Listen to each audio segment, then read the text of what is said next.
work that we're doing here is not going to stop when it comes to these type of discussions. It's going to be for us and by us here on this platform when the media is telling us to look the other way. Your support is what helps us move forward. Join patreon.com/like it or not. Help us grow.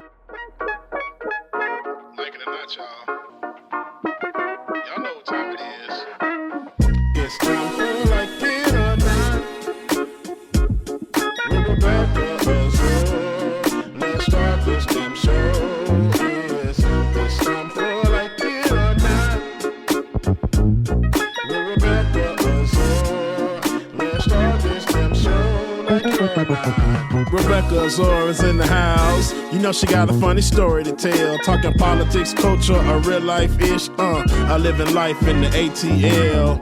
Benjamin, yeah, that's my man. He's always coming up with the master plan. Politics, scheming, or trying to find the meaning of life. And while the feds keeps us in strife. I'm your DJ. I really don't need no introduction right now, but you know what? I stay dropping them jams.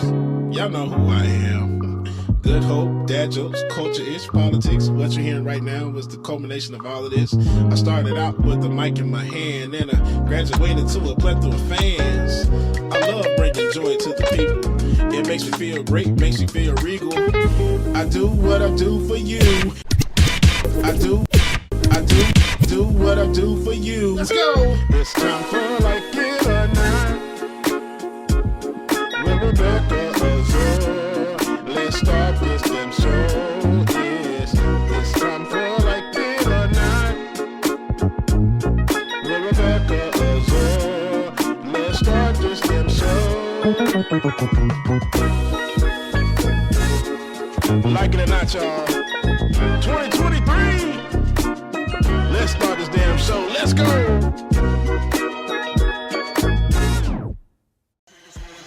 Like It or Not starts now.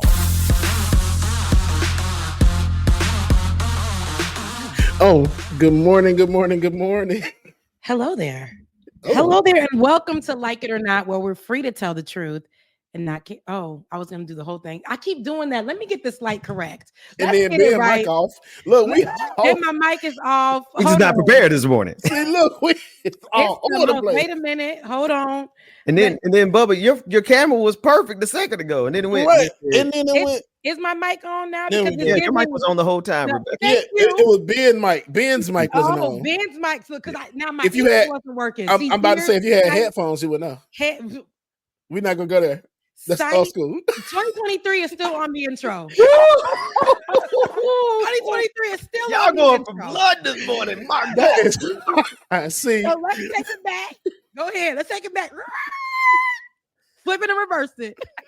I may not be working on a new intro that I'm gonna get your opinion on later, but okay. Very overzealous, real overzealous. But I got some ideas. Is it very demure, as the children are saying today? Is it what very demure? Very demure today? Well, when I didn't see that one yesterday.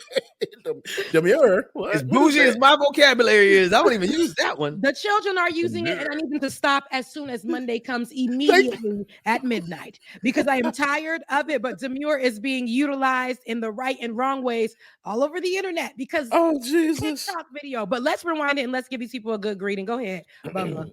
Good morning, good morning, good morning. Good morning, and welcome to Like It or Not. Where we're free to tell the truth and not care who doesn't like it. We almost, it's fine. It's okay. It works. Good morning, though, guys.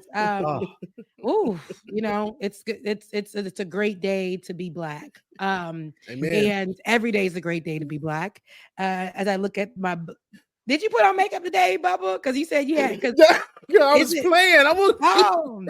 Your skin just looks great. Okay. I was looking at that when I turned on the camera and I'm like, damn, I look good. And I had to give myself that compliment this morning. I'm like, damn, the beard was sitting, everything. I was like, okay. Because ain't nobody got a beard like here. Nobody has a beard like you, Bubba. Nobody. And I can say that. And every time I get on the camera, like, look at that beard. I'm like, thank you. The beard is bearded with two streaks, like the perfectly position streaks. And I'm gonna tell y'all, no, this is not paint. That I did not do this. It grew naturally like this by itself. It's stress. That's what that is. Stress. David Ben is a celebrity, so he has to make sure the skin looks great on episodes. He said that makeup was your thing, but you were having long days, long nights, as you're also a father, so you had to make sure you kept that skin skinning. But I'll say this, Bubba, as your beard always shines, Ben on Leftist Mafia got on that episode, and it actually became a praise episode for you and your work. Yes, it did. Face of politics. We had Professor, who was on there? Professor, the one you love that looks like the white man. He's the white man. I'm on K. Oh, Harvey K. Yeah. Yes. Oh, okay. And I apologize, Professor Harvey K. But he said, Rebecca, correct me if I'm wrong, but I know you from Benjamin Dixon show. That's now mine. Yeah. Yeah, you do. No, but we spent that moment with the people on Leftist Mafia, who actually, and he even shouted you out, Bubba. He said, really? You spin the great record, you spin the great tunes. Also, it turned into a moment where I was actually able to give you your flowers. You weren't on air, but I was able to give you your flowers in that moment, Ben. And everybody else also agreed on how you are a pillar in the space for politics in the digital space. And they talked about how they met you, their moments with you. And Professor K said, yeah, but I knew him before all y'all. And I said, and you probably did. And you probably did. So, but yeah, I just wanted to, take a moment and hand you guys your flowers. Wasn't that love? We appreciate Thank you. Right. Yeah. That's great. Like I pulled a muscle up on this right side, but who you was beating up? When you listen, when you're fighting the enemy, come on, somebody. When you got your foot on the enemy's neck. Oh, when you are armored or whatever with the breastplate. And you having to fight for your life every day, okay? And you getting up, and the devil, what they said, when you put your feet on the floor, and the devil and the enemy and everybody, all the ops, they are upset. For we wrestle not against flesh and blood, but against some of these ops. Yeah, these ops. Okay, spiritual ops, the ops in real life. You being the op to yourself. That's why my neck hurt, because I'm, you know what I'm saying? You know what I mean? Like just right up in there. But yeah, it's been a it's been so I'm gonna check in with you guys and how your week was. And I wanted to start with you, Bubba. You weren't here last Saturday, but we felt you in spirit. So how was your week this week? We weren't here last Saturday. It was good. I'm sorry, y'all. That was my mama. I think you said, how was your week last week and this week? It was great. I mean, it was good. I don't know. I feel like I'm on this new journey of self-awareness and getting back to me. Okay. I think it was one of those things like I don't know. It's just there's a shift. There's a shift in the atmosphere. Hey, okay. I knew you would like that, man. Yeah, and because it just dawned on me like it's like a shift. So it was like, and I tell this story because I like to be vulnerable. There was at one point, it was one morning. Q is my roommate. It was like 5:00 in the morning. I woke up because my spirit wasn't sitting right and just started bawling, crying when I was in bed, just just ugly crying. And so after a while, I got up, went downstairs, and went outside because I'm like, I don't want to wake anybody up. So I went outside and smoked me a black and just trying to get myself together, and just waterworks came. So I was going to text Q. Granted, y'all, it's like 6:00 in the morning around this time. I was going to text Q and ask him if he was up, and I typed it in, but I never pressed send. And so put the phone down. Wow, a couple of seconds later, this black man opened the door. He popped his head up. You okay? What's wrong? So, I'm glad he came out there and talked to me, calmed me down a little bit. But I don't know. There was a shift, and there's a need for me. Okay, I need to get myself together. I know I've been worrying about trying to get everybody else together and do everything for everybody. I'm like, it's not time to focus on me. So I've started to book my therapy sessions to get back to me. My creativity is starting to flow back some. I went out last week, y'all. Like my social battery, I feel my social battery a little bit. So it felt good to get back to me a little bit. Yeah, I'm still struggling, but at least I'm starting to get back to myself and feel better again. Because if I don't, got That's to. what's up, man. That's what's up.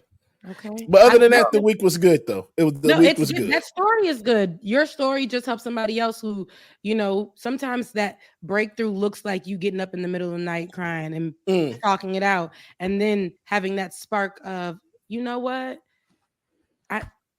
This breakthrough is feeling like, because that's a breakthrough. Sometimes it looks like you're breaking, but in that time, let me tell you something I had listened to, and I didn't, you know how we do on Like It or Not. We're going to get into some politics. Come on. But I was listening to Todd Galbraith, and he has a song about the potter. And they said how, with the potter, like with the what is the thing called? When you're potting, okay? The clay. The wheel. So you're the clay. And sometimes when you're messed up, right? You it's like you can't be used again. What you're going to do, take some more clay? No. Even when you're messed up and even when you're hardened, right? You think you're broken and you can't be used again. All it takes is some water, some heat, to bring it back to clay and be molded again into what it's supposed to be. The breaking, the heat, the rain, all of that stuff is for you to be created new anytime. You can always be molded into what you're supposed to be. Sometimes it's us blocking that because of our mind and our anxiety and our shame and our past, but you are basically, I would like to say, because on this show, we collectively believe in the Lord, but whatever you believe in, whatever that is, you are clay, and you can be molded by the potter, by what, you, even if you believe that's yourself, you can be molded. Okay. You're not unusable when it's already created and cemented. But when it's broken, you think you can't use it no more. No, it can be broken down and made new again, over and over and over again. So think of yourself as clay and think of God as the potter who can continuously. You can't preach on here and not let me get a little bit past the mic. Let me get in there. Get in there. Somebody to church in a minute, okay?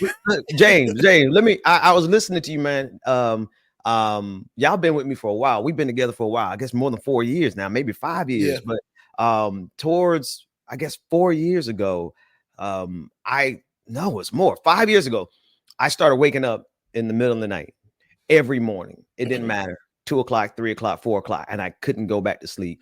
And what I learned to do in that time, some of us have to tell you off air because we don't want everybody know how we meditate all the time. But I would meditate and I would spend time with God, but I would meditate, man. And let me tell you, those morning hours when you get woken up like that, man, just take that time to do exactly what you did. But allow yourself to cry, allow yourself to mourn, allow yourself to grieve, but also allow yourself to grow in that time, because you really aren't going to have during the day. You're not going to have that freedom of that space. You'll see how empty that morning time is at 4 o'clock in the morning. And if you start leaning into that molding process that Rebecca's talking about, man, you will voluntarily get up at 4 o'clock in the morning every morning. You can have that dedicated time. Yep. I appreciate that. And maybe that's what I need. And that's being that I'm glad that you said that, because that makes sense, because I've been up and down. Like once I go to sleep, boom, it never fails. 4 o'clock in the morning, I'm up. I'm like, okay. Then I go back down at 7 o'clock, back up again. So I'm glad that you said that. I'm going to take that, because at this point, it's like around that time, it's like I have that feeling of, I feel like I need to be doing something. Listen, man, it was 4 o'clock in the morning is when I got like literally every insight and revelation and everything that I have and I'm working on that is coming out, and that's that all time. that stuff. That's that time, man. It'll flow right then. Yeah. Yes, indeed. It will make you restless where you get up and you start compiling all that information. The enemy wants to fight you at that time as well, because that's when those are the hours where you got to get up and be creative or jot down that thing that's on your mind. That's the time. That's the time. But I hope that you really apply what we said to you, because I told you 2 weeks ago, or whether it started this month or when you started, your stuff, like you are a pillar. Like people mention your names in rooms that you're not in. Like just the professor, even if it's something small, that's just the professor saying that you spin some great records. Okay. Right. Just remembering that about you. So you got to know that about you too. You got to believe. Spin records, blue. I feel like I know where that's from. I'm not always somebody to jump on the I know where that's from type. I don't. Rebecca. Cause I'm what? Not because you're young, you old enough to know this. Players Club. Yeah, Players Club. Oh, Jamie Foxx. But with Players Club, I've watched it. But to be in that where I'm like, oh, I know that part that came from. Oh, you didn't watch it that many times. No. Look, all I came here to do is dance. No,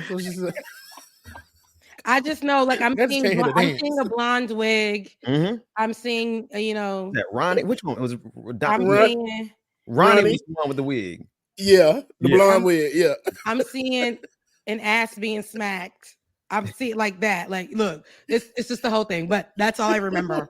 Anywho, I hope you received that, Bubba. Ben, I do. How was Thank your y'all week? so much.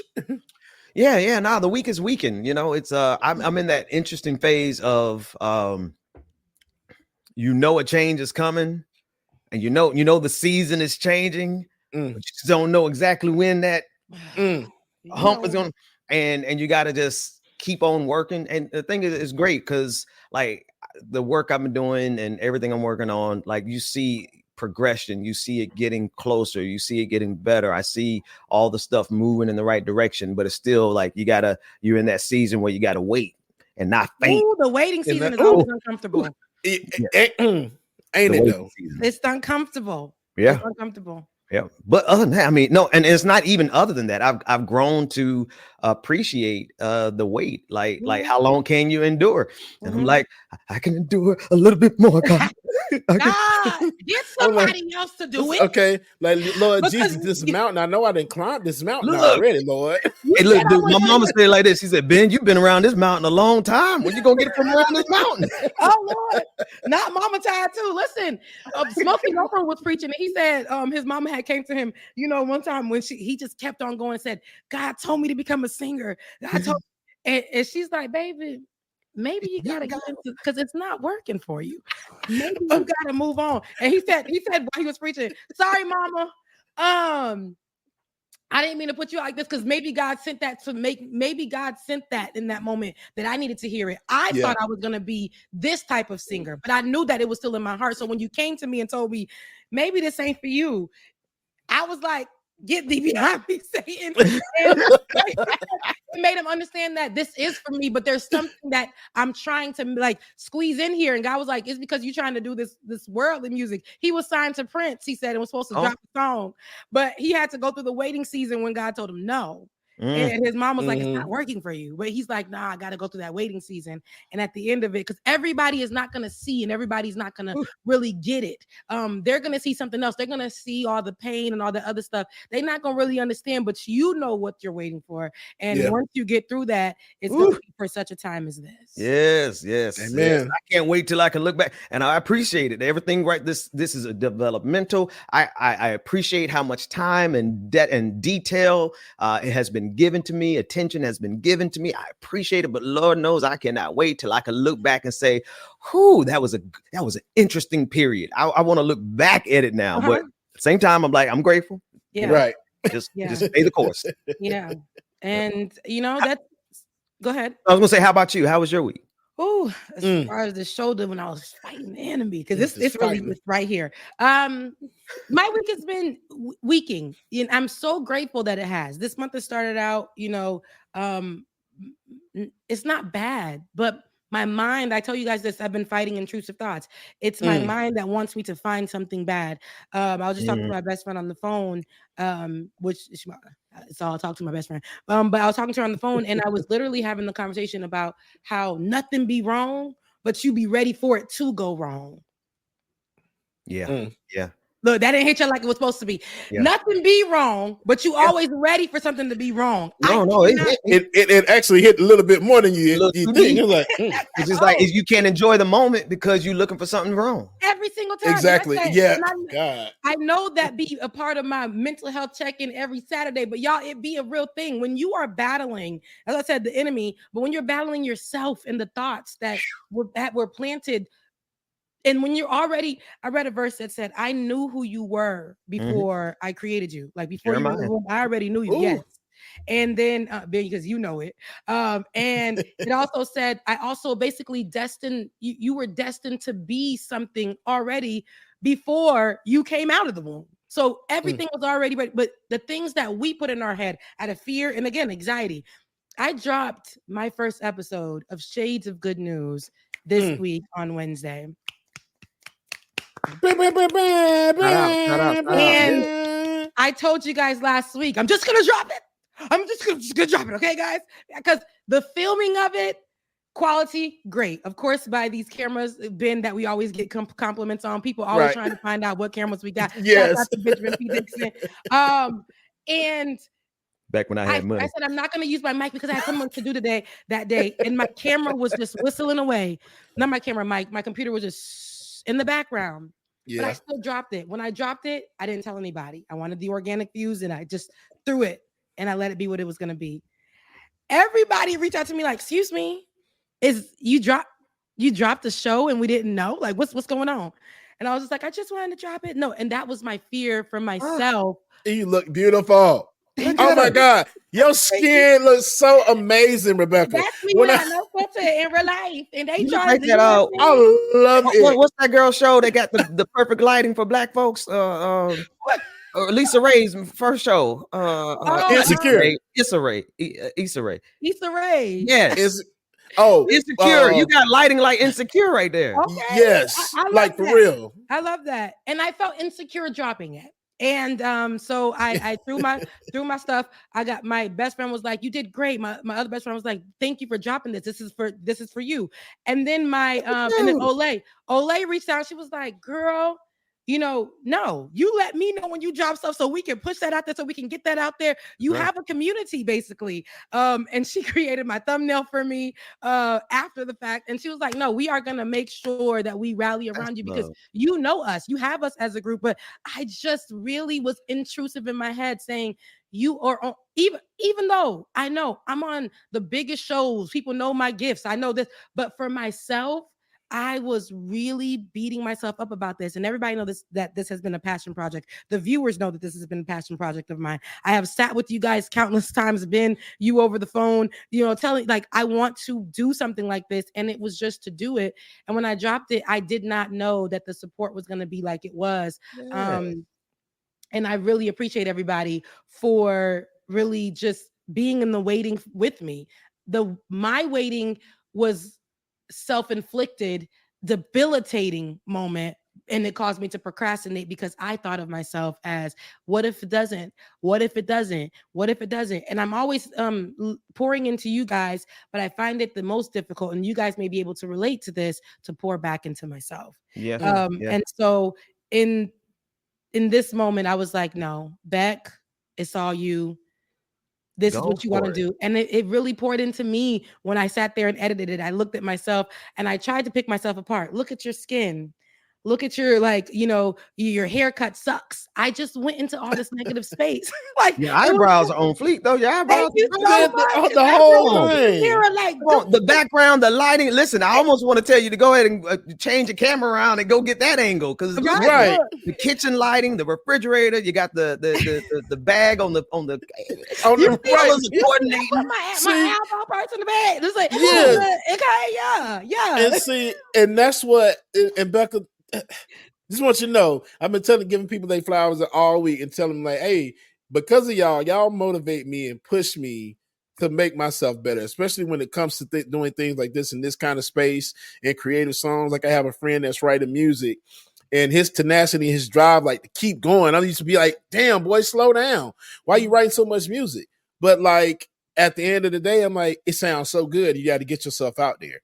And so like with you, when I saw this episode, I'm just like, damn, Becca really did that, man, and she looks freaking amazing. Yes. So I'm just like, bro, I'm about to get there because now I got to drop by for the show. I got to do it. Yeah. And like, just wanted to switch some things around like you did. It looks beautiful. Thank you. Kudos so to much. you, Becca. Kudos. Yeah, because I don't want people in my house. But I was like, you know what? Let me go ahead and change this mood up. But I really did this, and it actually blessed me. I was like, you know what?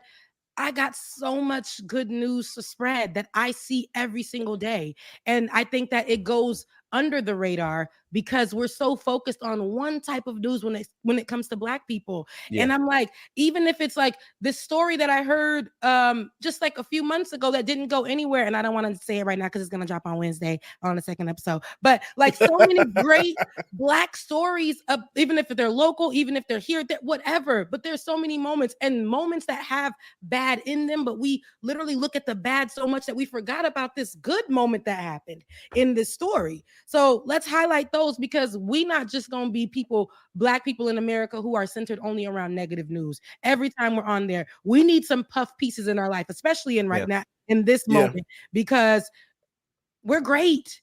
As far as like who we are, people are achieving things. And I think the more you hear that, the more you can possibly find a way to relate. Like Simone actually said in that clip that's on the show, you can find a way to relate and utilize those things in your own life. That's right. But David, can you roll it to the beginning? I want my people to see the beginning of the auto in the beginning so y'all can see the intro.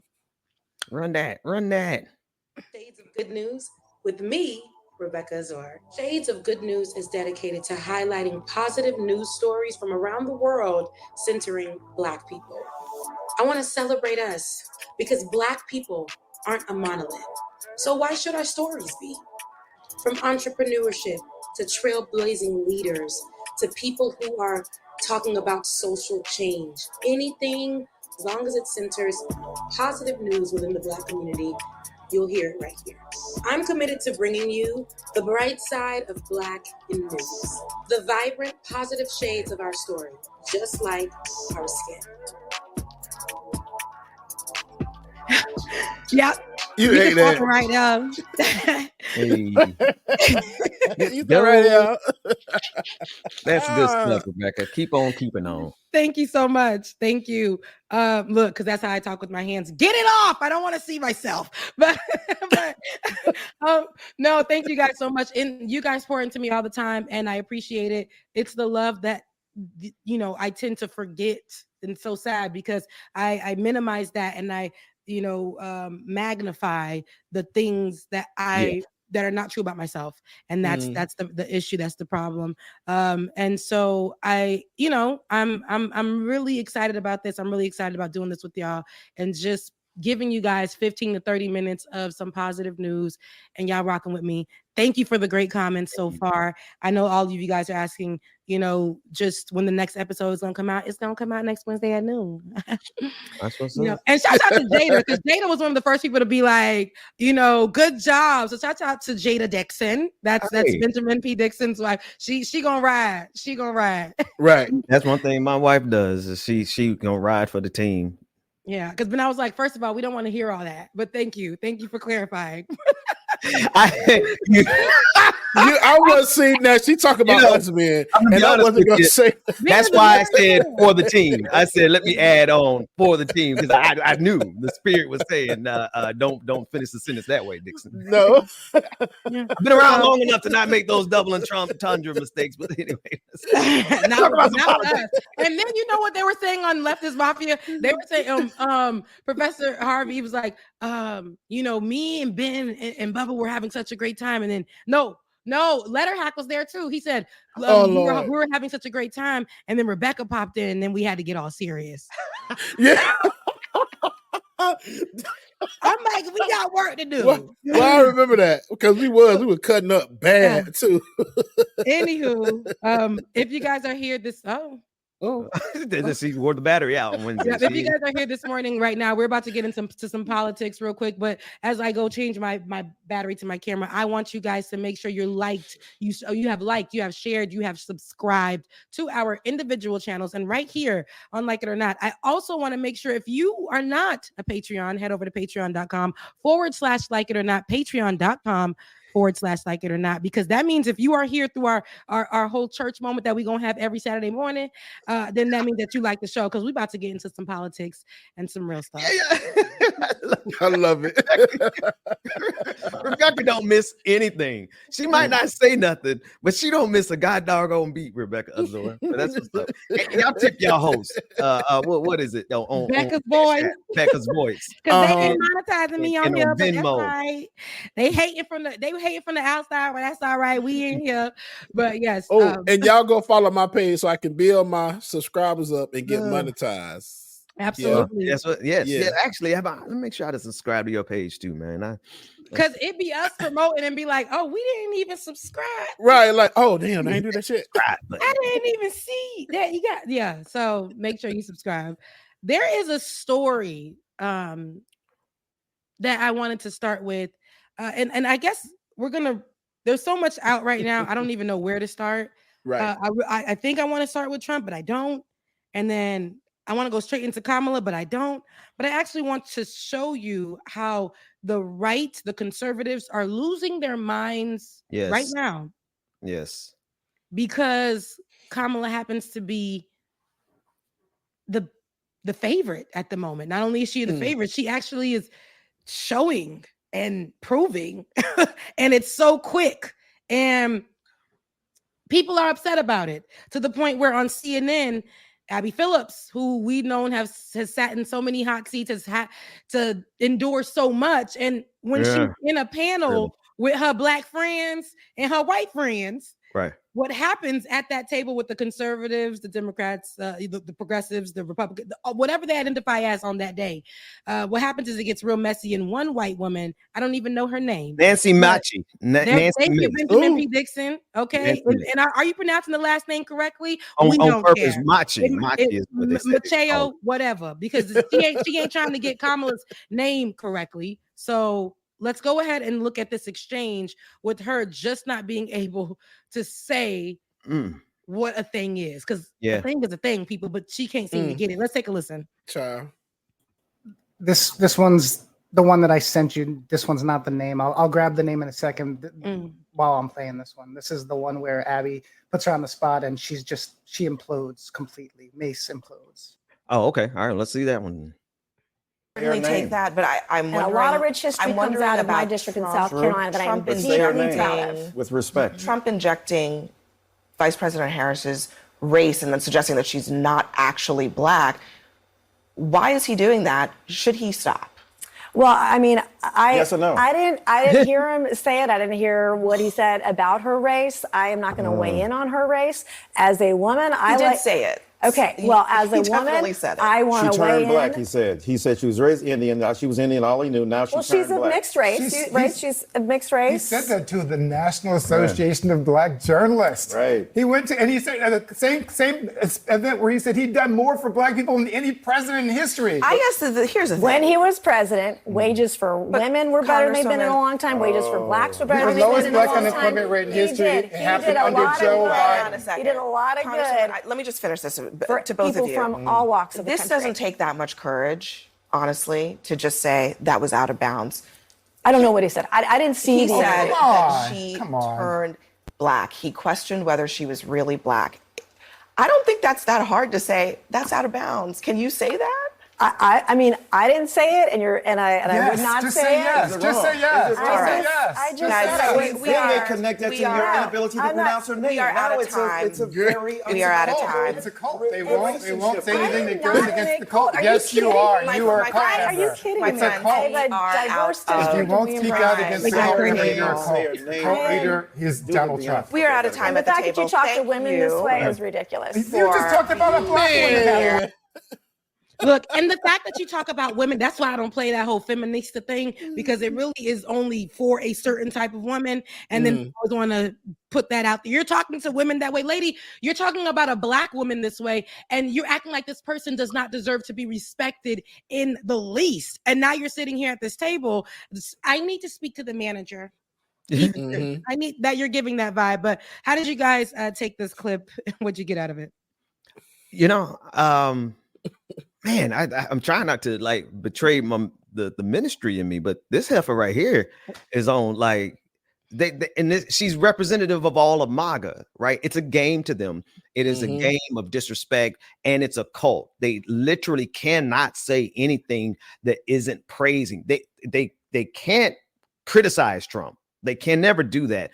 But if they say anything other than praise for Trump, they get attacked. You see what happened with Joe Rogan. Joe Rogan just happened to give somebody else a compliment. He gave Robert Kennedy Jr. a compliment, and MAGA went crazy, and they whipped him back into shape. He had to come back and apologize. Same thing with Kyle Rittenhouse. He said he wanted to support somebody else. MAGA beat that boy's behind so bad, he came back and apologized. They are a full-fledged Nazi cult, and Donald Trump is their Antichrist leader. Absolutely. You said that. No, it is. He is the Antichrist leader. In this table alone, at this table alone, we see how the Black people are frustrated, and it almost makes us come out and I love that Abby is the moderator here, and she's able to just kind of keep her calm. And for people who can't pronounce, Kamala Harris's name, calm, not Kamala, calm, not koala, Kamala. But you'll notice, Rebecca, on this clip, she actually pronounced it correctly and then intentionally turned around and pronounced it incorrectly. Devil. So that she can the devil get thee behind me, Satan. Trying not to call it. Literally, right? But this is what they do. They want to act like they are not knowledgeable. They want to continue to push misinformation. They want to continue to give the vibes that they have. Like, I don't know what you're talking about. I didn't see. I didn't hear, I didn't know. And oh my God, did you just put your hands on me? No, lady, we saying that this is what her name is. Did you just call me no, lady? We're literally telling you to pronounce her name correctly, but it causes all of this division. And the reason I can understand the frustration of the people of color that are sitting at that table, the Black folks, the Black men who are literally saying, girl, just say what you literally just said. You can't even, if the frustration of the stupidity, the ignorance that isn't really ignorance, they try to present it that way to make excuses for their behavior, all for their Antichrist, which is, like you said, Donald Trump. You get nothing out of this. Nobody knows you, lady. You get nothing out of this but a check. You will continue to do that. And when history does, the history books do open, you will be on the side of this. Just like we can always remember when we saw what the little girl name is that ain't little girl no more, but out in Louisiana when she had to desegregate the schools there. The one that was walking down the street and we see all the time, a little Black girl. I don't know why I can't get this name. Oh Lord, now if you asked me, I would have told you. We know her. But anywho, just like the people who were yelling at her, Ruby Bridges, just like the people who were yelling at, thank you guys, because it's crazy. It's the morning, but it's about to be 2 minutes of the afternoon. But just like the people who were outside yelling at her, we know that's what didn't your grandparents. Exactly. And they're in those photos and we can identify them. And this woman will be that person that played that role as well. That's equivalent in my mind, because all of those comments that some of these people are making on X, which is Twitter, and we will all y'all think it's not going to be there. Those videos that you guys put on TikTok, just in being outright nationalists, evangelicals, how you call them, evangelicals, racist people who are cosplaying like they are for Trump. We will always remember that, because now you done documented yourself in the internet for us all to see. And we will always remember when things when it hits the fan, while you trying to flip sides, is this you? Yeah. Is this you? Is this you? Yeah, but go ahead and play that next clip, Mr. Producer. It's the one right here. And Kamala's you had it right. You almost did it. Kamala's name any way that I want to. No, but you mispronounced her and you also misjudged her. I just did, and I'll do it again. Mispronouncing her name. That's a refusal to acknowledge her humanity. If I purposely mispronounce your name, that would not be appropriate. Policies are Joe Biden. Kamala. Oops. Michael.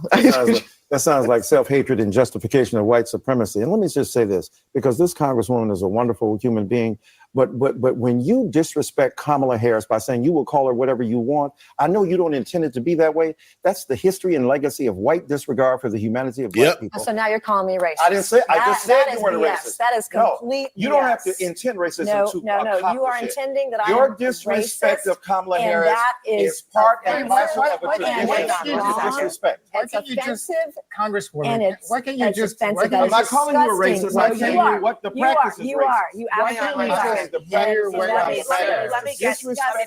No, what's disgusting is your disrespect of her. Professor. This gentleman said, I didn't know her name. He's trying to do it. Is her disrespect of women. She doesn't know what a woman is. And if 25 years ago, white women don't have the ability to tell black women who paid the price of blood to make this country what it is to tell them they're not women. 25 They years care ago, for your babies. 25 years ago, I became the first woman to graduate from the Citadel, the Military College of South Carolina. I fought my way through it. So pronounce her name right. So pronounce her name right. And Kamala Harris, if Kamala, I Kamala. You said we don't call you Nancy. It's Kamala. You're doing this on purpose, Congresswoman. Disrespectful. You can't expect people to respect your service if you don't respect her. Walked that stage 25 years ago. She would have taken that achievement away from women. That's disgusting. Let me get in here because I want to play one more. Oh, she's such a basic.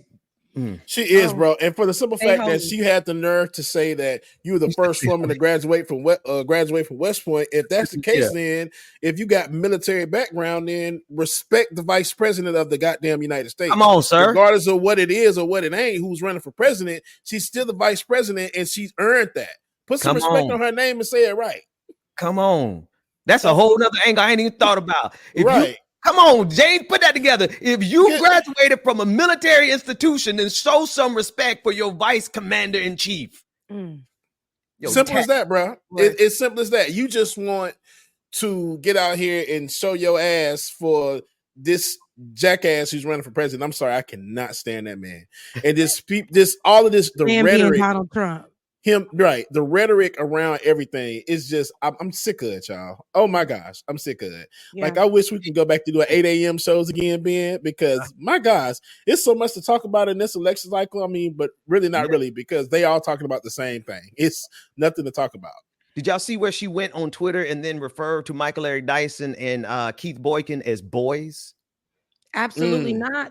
Yeah. Wow. She referred to them. She said, I triggered these boys. Yeah. Wow. See, this is their way of being as full Klansmen as they want to be. Put that clip back up, David. Get away and get away with it. But yes, she referred to them as boys, which is why it's really hard for me not to stay holy in this. I know. I get it because I'm out of words because I didn't see that full clip. I saw a clip. Put that clip back up for me, David. I just want that the B-roll to play in the exchange between her and Dyson, because here it gives on mute. It just brings me back again. I'm a picture girl, right? I got to look at it. I got to see it. And the vision that I'm getting from not this white woman, but this one, the vision that I'm getting is the I don't know why I'm not getting names right now, but describe. Why I'm not getting his name? Is the names on tip? I need to drink. I need to drink some tea. I need to get right. But the young man who lost his life and allegedly whistling to the white woman. Emmett Till. Dang, why was I getting that? Forgive me, viewers. It's been a long morning. But Emmett Till is giving me how she's allegedly saying that this person is doing something that they're not. We're watching the same exchange that you're watching, and literally you are saying, "Did you?" I can say her name however way I please. I don't gotta say her name the way y'all tell me to say her name and turn around and say you're disrespecting me by calling me racist. Yes. But you're literally saying. And this is how white women like that present. They will say something and it has to be Bible for what they say. And then we are looking at the same exchange happen, yet she can accuse him of calling her a racist. No, you are a racist. Mm-hmm. He just said pronounce her name correctly. Pronounce this black woman's name correctly. Because nobody's saying your name. Schnokovich, Lamokovich, whatever. Okay, Schnukenwitz. Okay, people always want to get the Snockenwatsons and all that stuff correctly. Okay, and here we are, and you can't pronounce this woman's correctly. Even Black people ourselves in our community, we had to say collectively, let's get her name correctly. That's right. Shakari.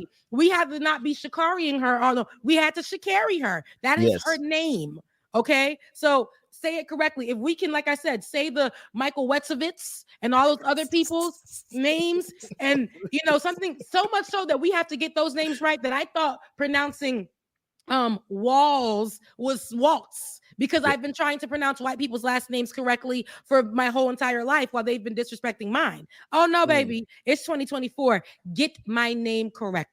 I was gonna say, I dropped the link there for you. Yeah, there she goes. These boys were so easily triggered. I just want to point out, because I was wondering why I wasn't finding it. The account that I was scrolling through was her, not personal, but this is her professional non-government account. This is her official congressional account.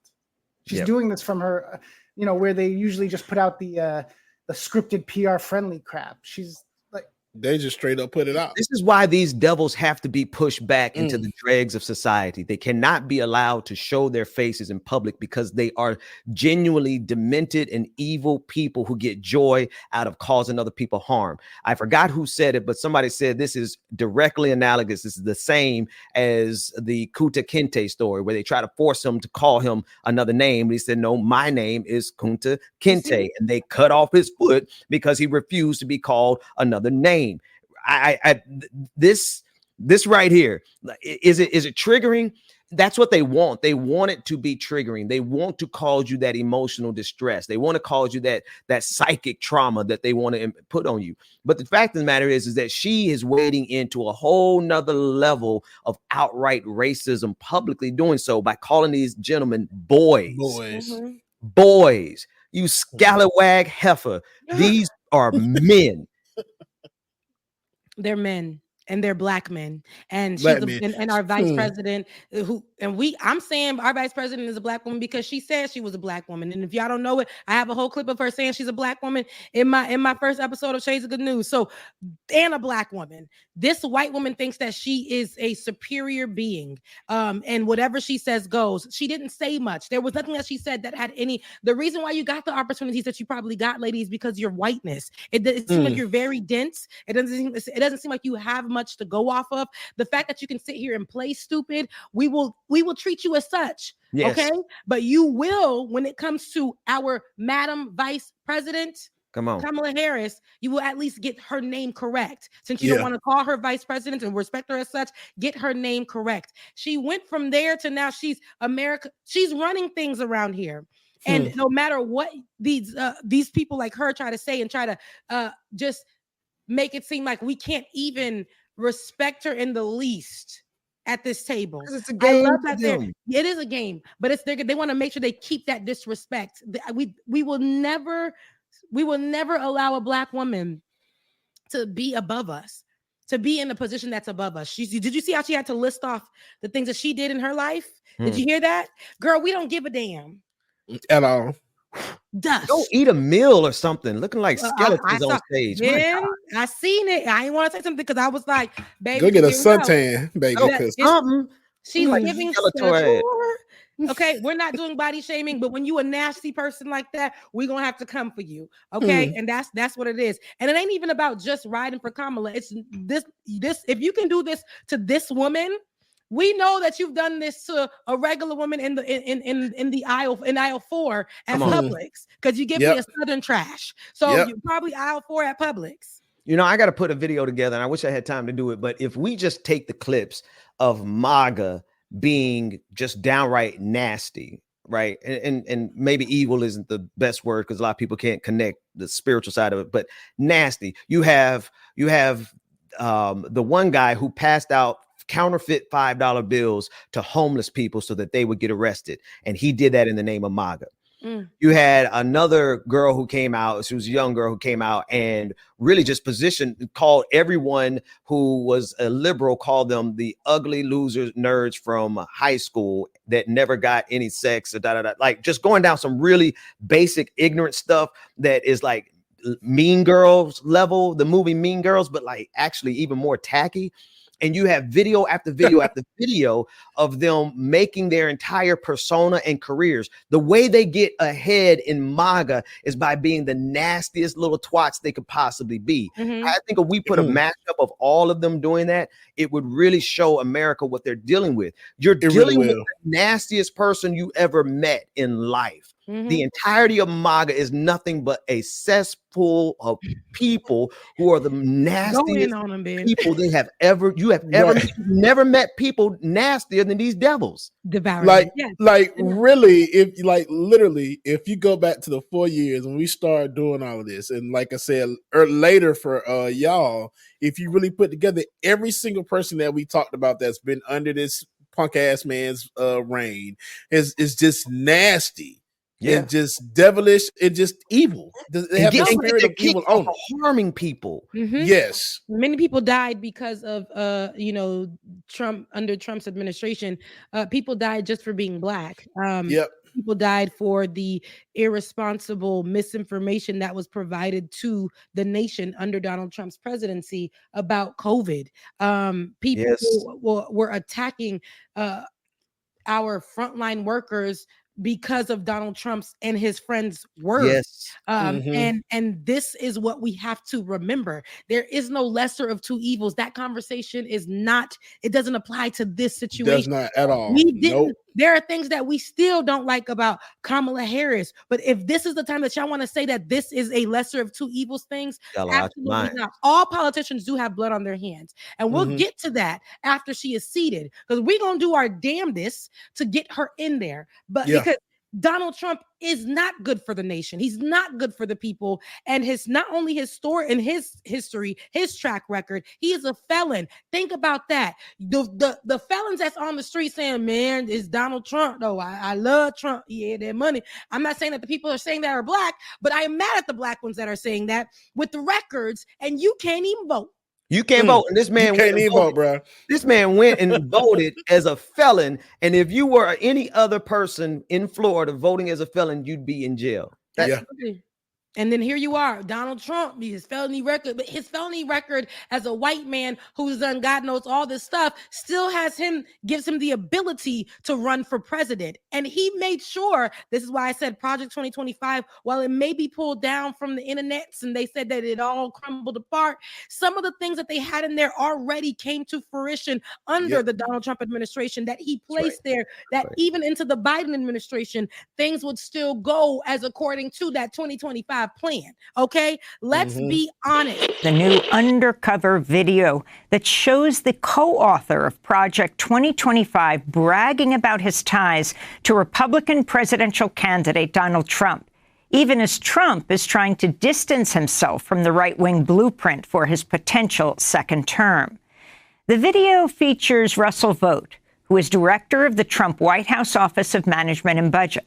It shows Vought meeting in a 5-star Washington, D.C. hotel with two men he thought were relatives of a wealthy conservative donor. But Vought was actually talking to two undercover reporters with the Center for Climate Reporting, an independent British news outlet. They were secretly recording him. In a minute, one of those reporters will join us. But first, this is the video report accompanying their new investigation. It's called Undercover in Project 2025, the secretive second phase and the radical policies for rollout on day one. Two undercover reporters posing as donors are about to meet one of the key architects of Project 2025, the radical plan for Trump's second term, in a hotel suite rigged with hidden cameras. Nice to meet you. Would you like coffee or something? I'd love coffee. Yeah. Meet Russ Vought. Russell Vogt, the former director of the Office of Management and Budget. He's been called the most dangerous MAGA diehard you've never heard of. I am opposed to the Department of Education because I think it's the Department of Critical Race Theory. The Russ Vogt were comrades in arms. Formerly a cabinet member and chief lieutenant in the first Trump admin, I want to thank Russ for doing an incredible job. he now runs a group called Center for Renewing America. An organization that I helped turn into the Death Star that is accomplishing all the debates that you are reading about. I think you have to rehabilitate Christian nationalism. You have the largest deportation in history, block funding for Planned Parenthood. I want to be the person that crushes the deep state. Vogt is one of the key authors of the blueprint for a second Trump administration. Project 2025. It's an ambitious 920-page blueprint. Like eliminating the Department of Education. The mass firings of civil servants. Banning access to the abortion pill and further restricting abortion rights. In recent weeks, the plans have become so controversial that Trump has been forced to distance himself. They're sort of the opposite of the radical left, okay? You have the radical left and you have the radical right.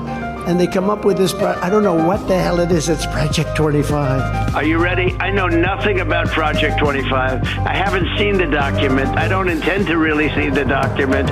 But behind closed doors, Vogt tells us not to take Trump's disavowal seriously. I expect you to hear 10 more times from the rally, the president, distancing himself from the left's boogeyman of Project 2025. Yeah. And you're not worried about that? I'm not worried about it. Okay. He's running against a brand. He is not running against any people. Okay.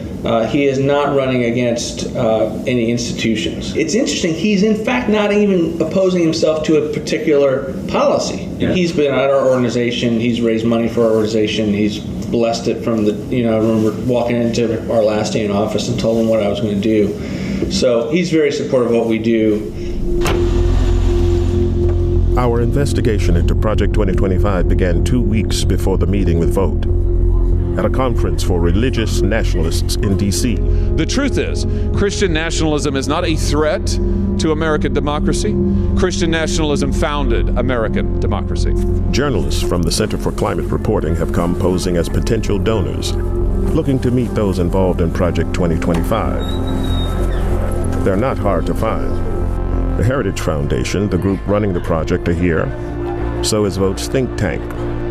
We make the acquaintance of Mika Meadowcroft, an author on Project 2025 and a close aide to Vogt. He tells us that Vogt is running the secretive second phase of Project 2025. And the second phase, after the book came out, was to break down actual sort of policy packets and executive orders and agenda items and things like that. That's been supervised largely by us.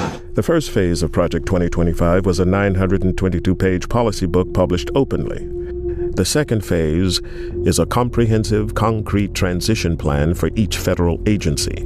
These much more detailed plans are confidential. Yeah. Because obviously you want as little of it to be FOIA-able, if you're familiar with the FOIA process, as possible. Freedom of Information Act, yeah. The Freedom of Information Act allows the public to request government communications.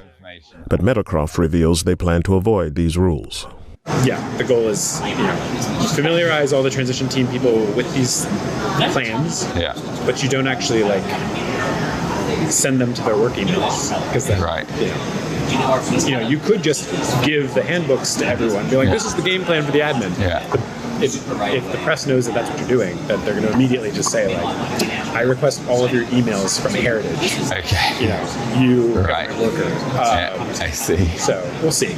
Interesting. Meadowcroft offers to set up a meeting with his boss, Russ Vogt. You could put me in touch with somebody who looks after his diary or whatever. Yes, I can put you in touch with his scheduler. Yeah. Amazing. So, great. So just tell me when to do that. We want to meet the man writing the game plan for Trump's second administration. Vogt believes that in his first term, Trump's agenda was frustrated by what he calls the deep state. So Vogt is planning a radical centralization of government power under the president, firing civil servants and ending the independence of agencies like the FBI and DOJ.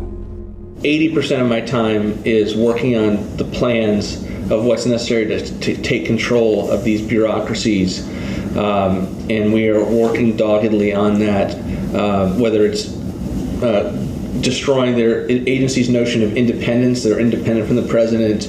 Vogt has also been preparing documents based on fringe legal theories, arguing the president has the power to use the military against protesters. George Floyd obviously was not about race. It was about destabilizing the Trump administration.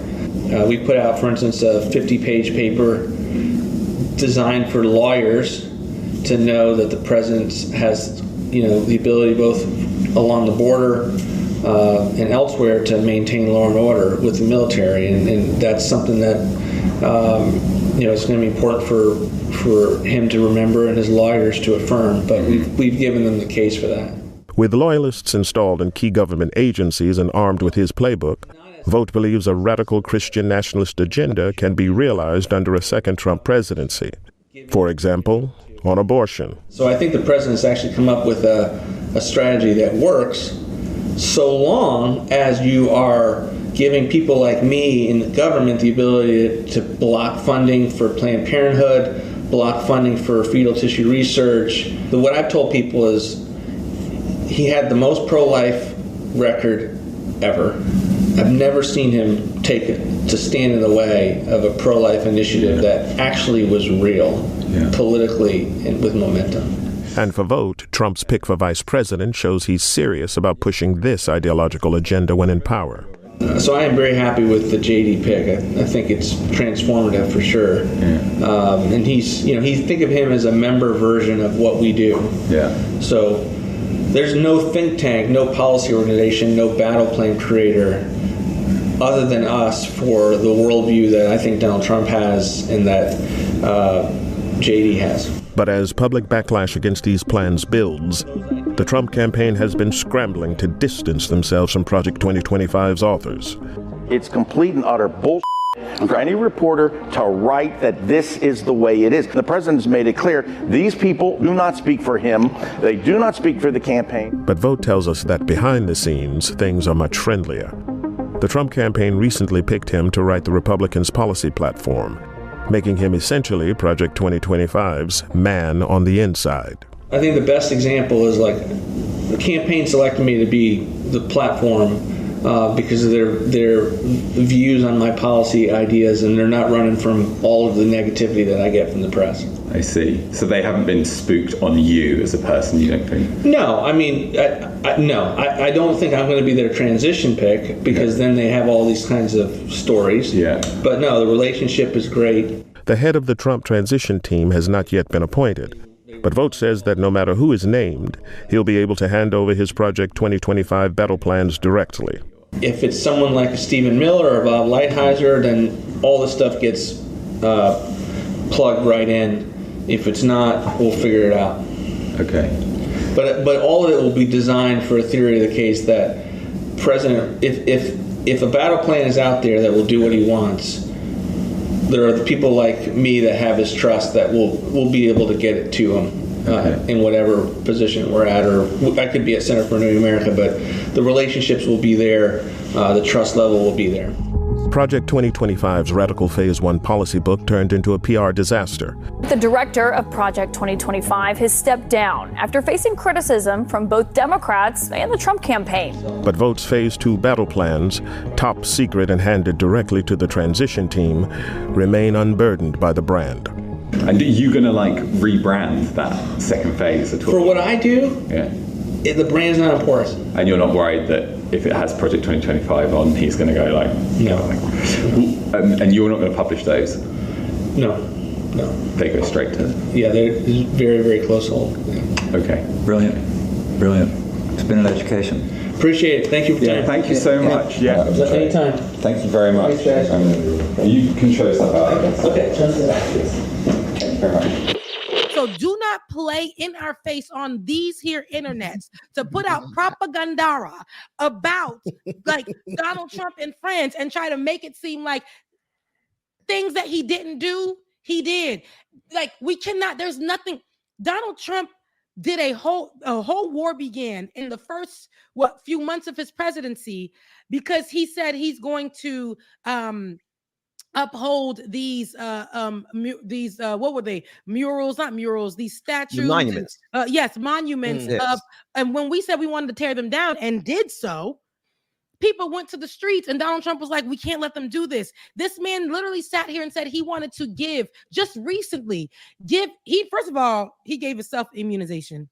Okay, for the things that he did while he was president. We should find that as problematic. And he made sure he put together the Supreme Court to make sure that that goes through. Project 2025, doing what it needed to do. Now he's talking about giving police officers immunity. Come on. Let's think about that. Police officers immunity. 100% immunity, Rebecca. Not just 100%. So and I know y'all forgot her name, but I'm still thinking about that day in the kitchen and that boiling pot of water. Sonia Massey. Let's be honest. And those will be the kind of cops that get away with whatever they've done. The people that killed George Floyd. Okay, Breonna Taylor just shooting through walls and saying, oops, my bad. Yep. Can I add one other detail on their nastiness? Y'all, we are dealing with the type of person that knows they have COVID and intentionally goes and spreads it. Yep. This is the type of people they will sneeze on you intentionally because they want you to get sick. This is how utterly twisted, depraved, and just downright nasty these devils are.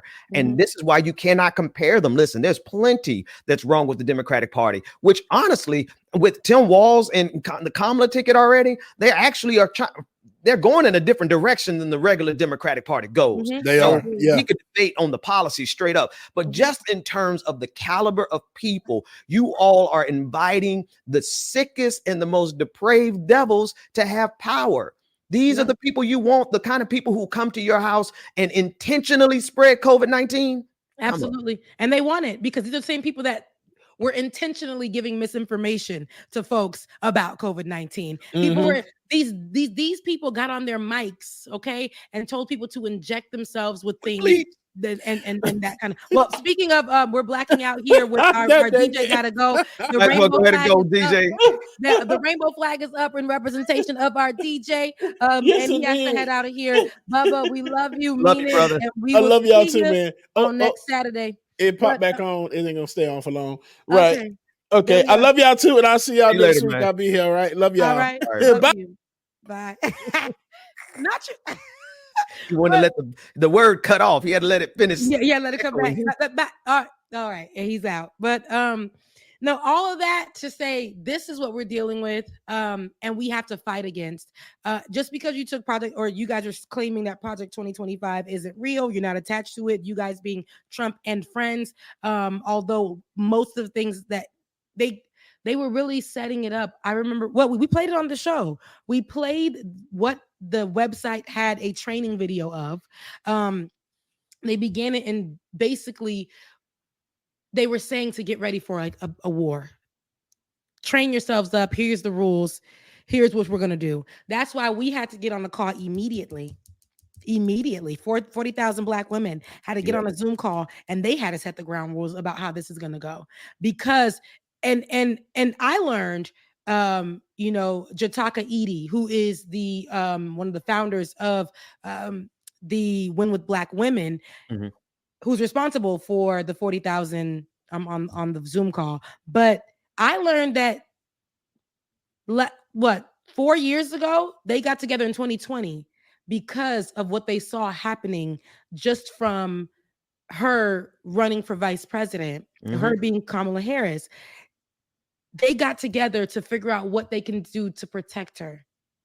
To protect her because they knew what was going to happen. That's good.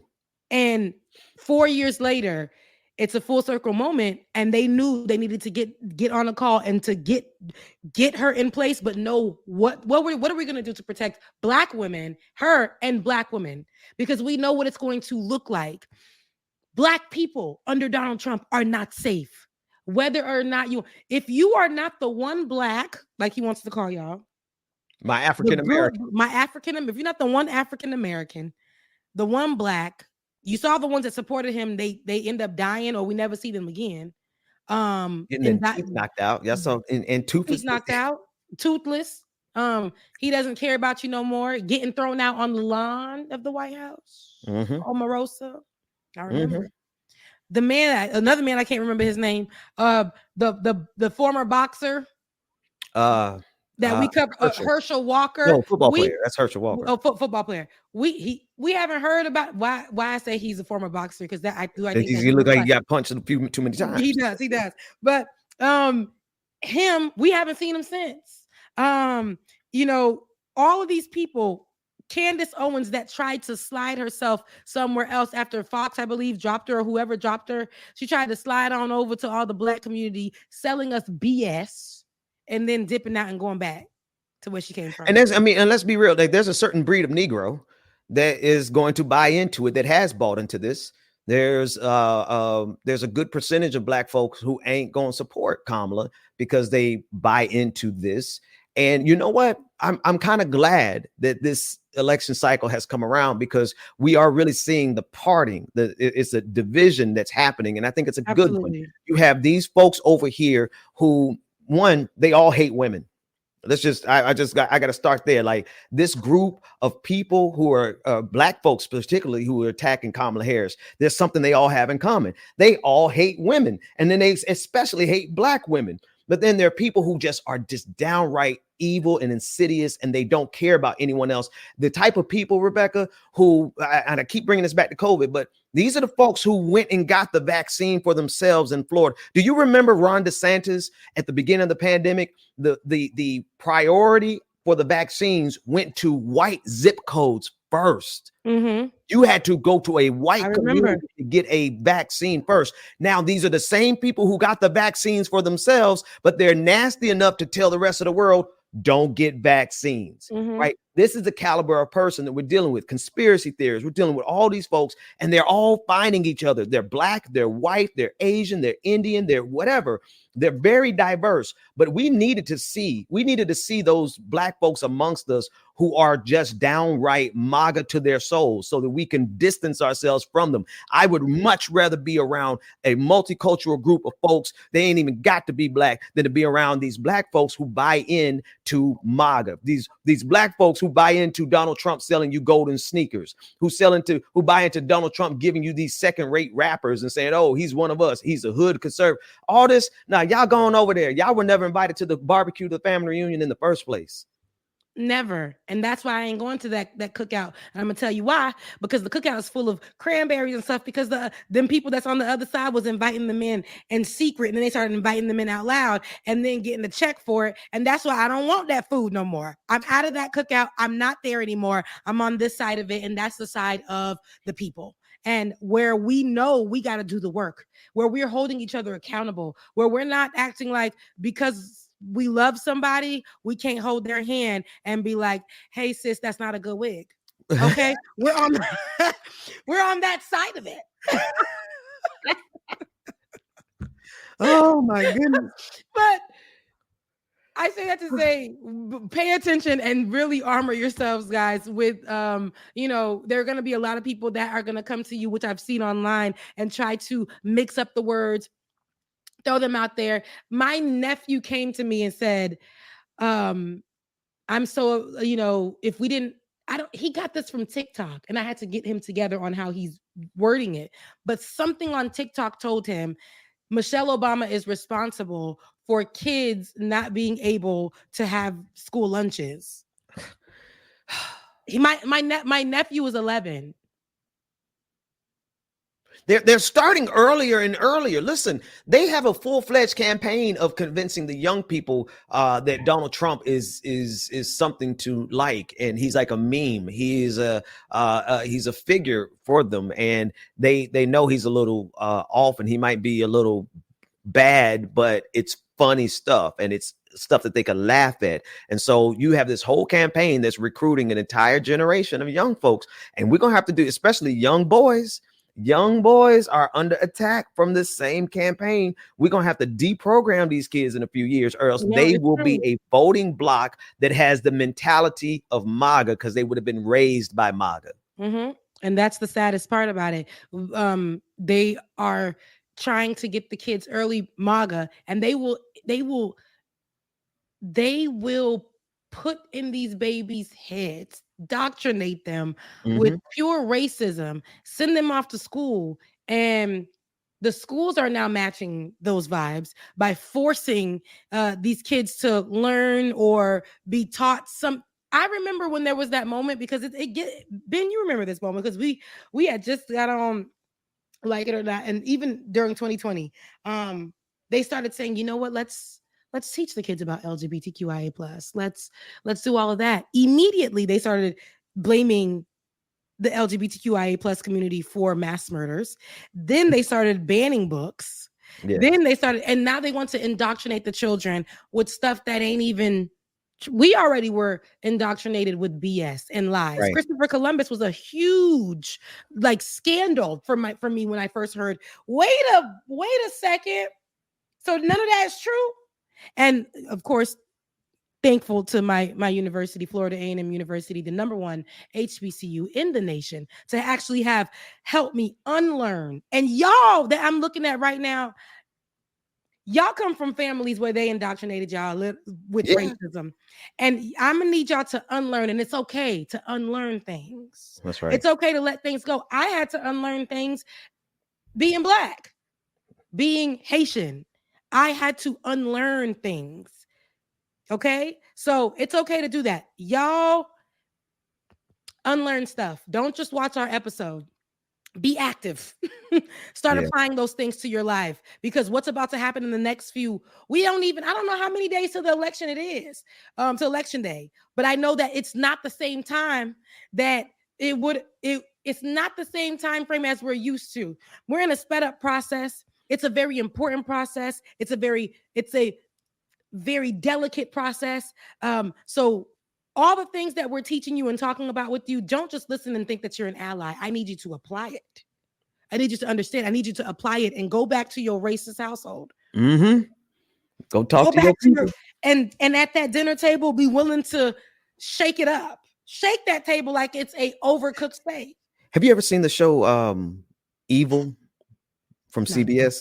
You probably wouldn't want to, just by the name of it, right? It's almost like it's almost as bad as a show called Lucifer. You remember that show, Lucifer? I remember that, and I couldn't watch that either.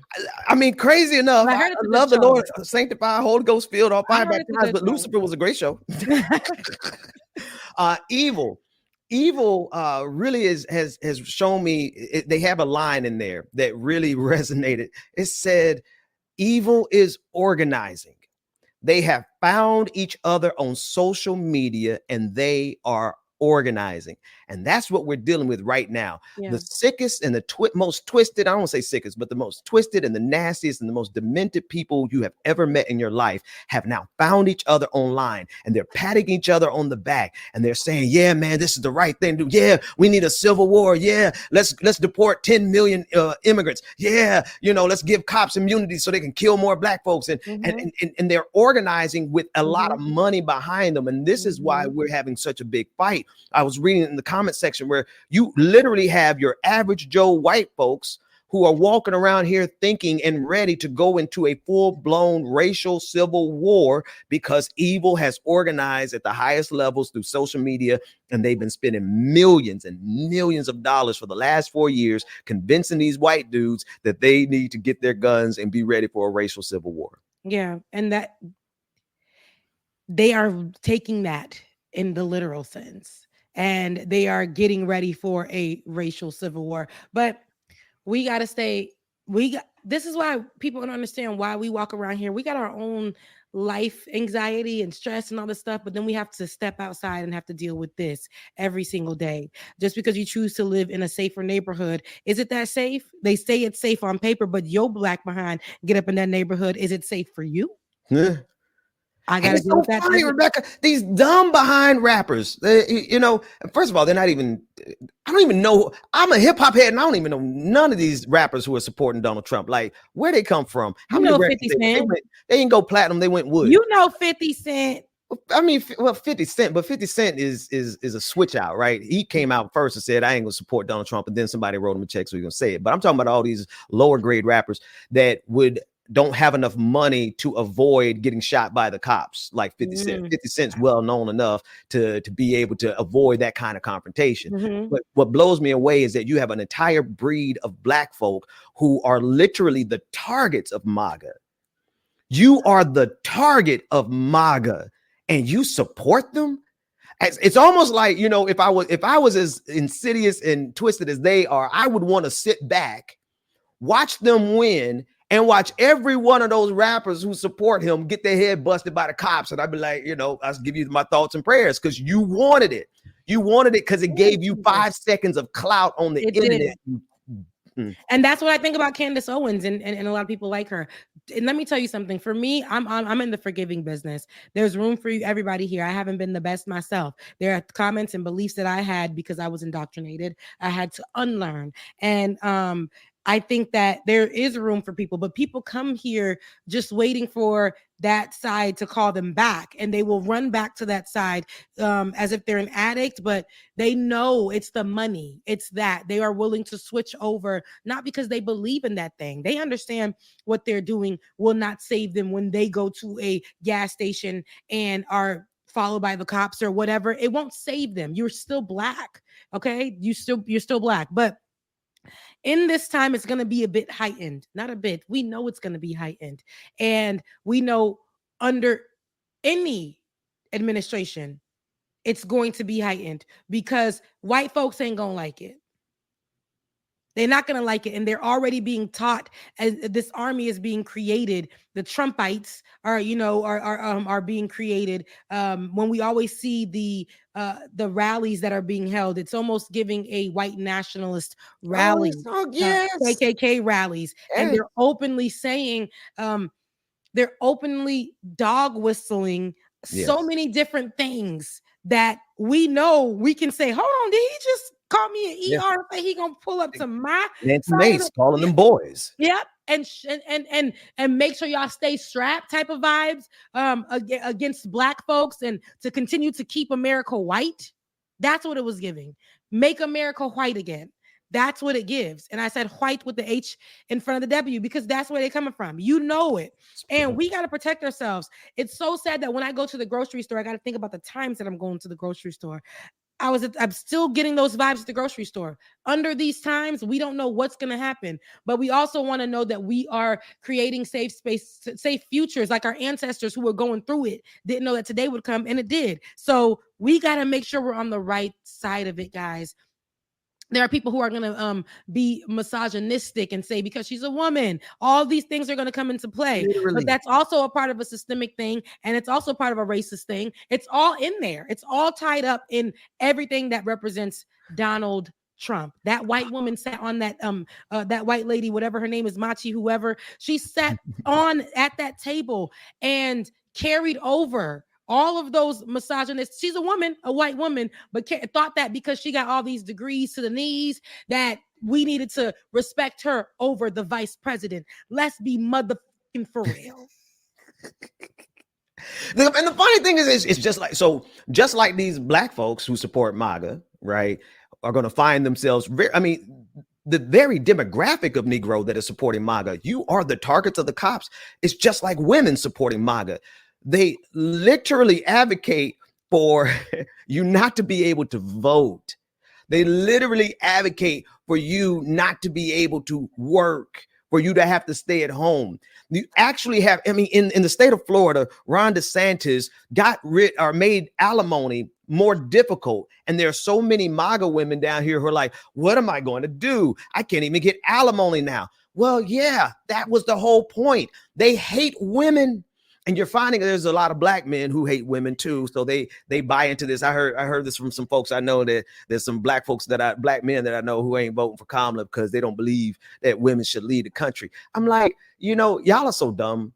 Y'all are just on the next level of dumb, and you do rather deserve everything that MAGA would do to you. But I'm trying to raise kids here, so we're gonna have to beat them. I can't live in that where I want them to get what they've reap what they've sown. But at the end of the day, man, it really boils down to what you said. It is a level of male hatred of women. And then you have black folks who buy into that. And then they're buying also into the very cops that are going to beat you across the head with full immunity now. Mm-hmm. Mm-hmm. And having these type of conversations are tough. I ain't talking about white folks. Y'all got a job to do. Make sure you have the conversations at your table. But I'm talking about with black folks, talking to your cousin and them, and they like, well, Dr. Umar did say And I'm like, hold on now. Okay. He did say that, and he's correct about this, but he was wrong about this. Come on. I was having a conversation with somebody like over the phone, and he's like, so what you trying to tell me? These are the people that start. I'm like, I actually cover this stuff every single day. I read the articles. When I don't understand something, I have to go find the video of that person. And while I chuckle and laugh at Dr. Umar because I think he's funny, this man is a psychologist, and he gets you guys off of that. He can literally say a whole bunch of stuff, get all in your heads, and y'all go with it. That's what he's an expert as. Y'all take, because he says big old words and says it in a poetic manner, that whatever he's saying is Bible. And there are so many things that people can say in just the Breakfast Club interview where he said amazing things, but he also got some things wrong. People just think that because those things were amazing, they can stick with that. No, it is very problematic in our community, because those type of people will come in with that misogynistic verbiage and utilize that when you're trying to tell them that this is our only option right now. Why are you are you going to vote? I had to tell him, hey, why are you saying all this, Dr. Umar? And here you go. The first thing that I heard was, but what she did to all them black men, incarcerated them. And I said, sir, there's 1.95 million videos that actually were able to debunk that and give you guys the actual program that she was working on. I'm not saying she was perfect, because I don't like no kind of cop. But what I'm telling you is that is a lie. And the program that she actually created in the Biden administration actually is for, incarcerated folks, and to help. You gotta go. It was 59 black dudes that got arrested, that got charged under her entire term for drugs, for I think for weed. 59. Right. But they turned that into thousands. Oh, and for years they just said she arrested thousands of black men. Hundreds of thousands. 59. And it was 59. And there was a program that she created to help reduce, or try to help reduce that, to try to figure out I don't know. And I had to tell him that. He's like, but so you saying, let me not do that, because I'm not gonna do this accent. He's gonna know I'm out here doing that. But he's like, so you saying, he's like, you started to reveal the camera. Started to reveal. He's like, so you saying that, so she did. So you do agree with, can she put a program? No, I'm telling you that under her, you are trying to, you literally are telling me a talking point that Dr. Umar said, but I'm telling you that it was wrong because here and here and here. So you saying that you don't believe that black men should not be incarcerated? Oh my God. That is not what I said. Oh, you know what, Rebecca? I'm glad about it, though. You know I'm glad about it because it shows you who they really are. It shows you the level of their thinking. It says that this is the cap of their thinking. This is as far as they have allowed themselves to intellectually grow, and they built a monument around ignorance, and they're living out loud and proud in their ignorance. That's a person you don't need to be around anyway. And I'm not. And this phone call just happened to be something I picked up, and I shouldn't have. I said, oh, the past is calling. Sometimes you got to leave the past in the past, because then that ignorance. Oh, you said past. I thought you said pastor. I said, oh, he's a pastor. No, not the pastor. The past is calling. Okay. I do love, though. I was listening. I was watching, because I've been watching Smokey Norfolk lately, because it's been that preacher's been doing his thing. My wife watches him every day. Yeah. Oh, really? Really? Oh, see, that man, I love when you don't got it. It's just you and the mic. Yeah. I love when it's just you and the mic. You ain't got, I ain't talking about Mike Todd, but I said, I just love when you in the microphone. All of the theatrics, my actual pastor here is very theatrical. Love him, mean it. But sometimes I just need the word. And Smokey Norfolk had the audacity on this, I think this past Sunday, I want to say. Time to fight. To actually rally his church up in a way where he backed it up with the word. A lot of people are afraid right now, even in the church, to rally up, because he's usually somebody that says, we're not going to politic in the church. But on this day, and for such a time as this, he sees what's going on. And he said, oh no, let me go to scripture and get some help on this. Scripture said it's right here in the word. Now take it to your church. And he did. The white folks are in there utilizing this Bible for people to go out and say that it's okay to kill, steal, kill, and destroy black folks. Yes. So black folks sitting back like, we can't talk about politics in church. We can't. And that's who said that? White folks. Exactly. Like Christians who are talking about politics in church, they're the ones who told you. Exactly. Get yourself together or you'll be left behind. Literally. Oh, and I hate that it's such a big percentage of black folks. I mean, it's not a big percentage. You're talking about like maybe 20% of black folks. That's just 20% too much for me. I thought we were better than that. I thought we were at least 99% understanding of what's happening in the world. But you got about 20% of black folks who really have capped out their intellectual capacity because somewhere to some barbershop or some beauty salon or somebody's YouTube video. Yeah, you know what? Let me stop my thought. It is the fact that there are millions of dollars being spent right now pushing these YouTube videos from like people like Officer Tatum, from Candace Owens, from the Hodge twins. They put a black and you notice interracial marriage is quite fine with me, but you'll notice every single person they put in front of you has got a white spouse who's connected to MAGA. From Candace Owens to the Hodge twins to Officer Tatum, and they are pushing this in the black community. And so now you have a whole lot of black folks who've done nothing but listen to these devils, these black devils, for the last 4 years. And now they're saying, oh, we can't have a woman president. No, now that's where the line is drawn. At first they were saying Donald Trump ain't for the black people. Look what that man is saying. There's that group of people. But as soon as Kamala came in, we can't have a woman. Oh no, we can't. No. We gotta. Donald Trump may be bad, but he ain't got no vagina. And these are the same. Bro, I called an Uber the other day, and I ended up getting stuck with a MAGA evangelist. MAGA has evangelists, y'all. Huh? The driver was a MAGA evangelist. Driver was he would not stop talking about just like the guy who came and fixed my refrigerator. He came in and he was evangelizing about MAGA. And the one thing that stood out to me that he said the whole time, I was trying to pretend like I'm asleep. I'm like, dude, I'm asleep. Leave me alone. But he was talking about he's 60 years old and he has finally learned that he should listen to his wife because he finally listened to her at 60 something years old, Rebecca, and said, oh, she's making some good points. And she was making good. I listened enough to get this. She was making good points about their financial situation. You mean to tell me, you dummy, you have been in a financial strain all this time you've been married and your wife has just been sitting back there trying to tell you, babe, do it this way, babe, try it this way. And you didn't catch it until you were 60 years old. This is the caliber of man y'all are dealing with. Yes, it is. This is what MAGA is revealing. Let them be revealed and stay away from them because y'all will be 60 years old just trying to get your money right because he finally wanted to listen to you.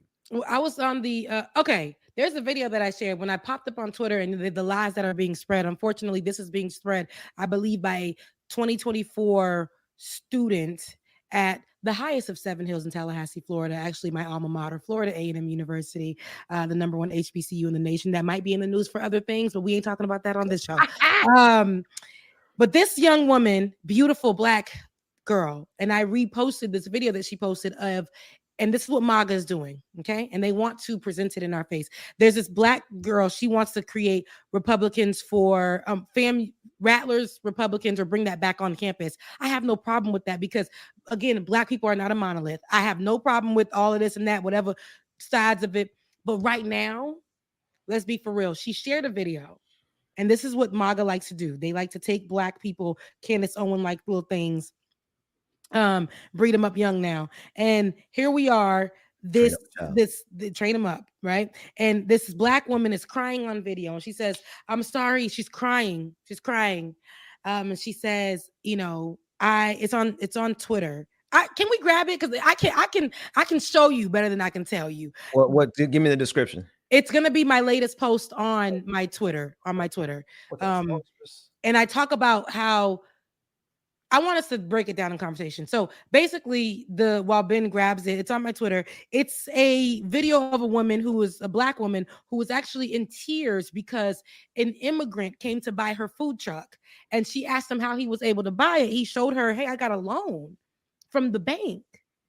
And she was like, that's crazy. They're coming here, basically they're coming here and being given all the things I had to work 6 jobs for. Please play that video. Look at David moving faster than I can. Well, I thought David was gone. There he go. He's right here. Thank you, David.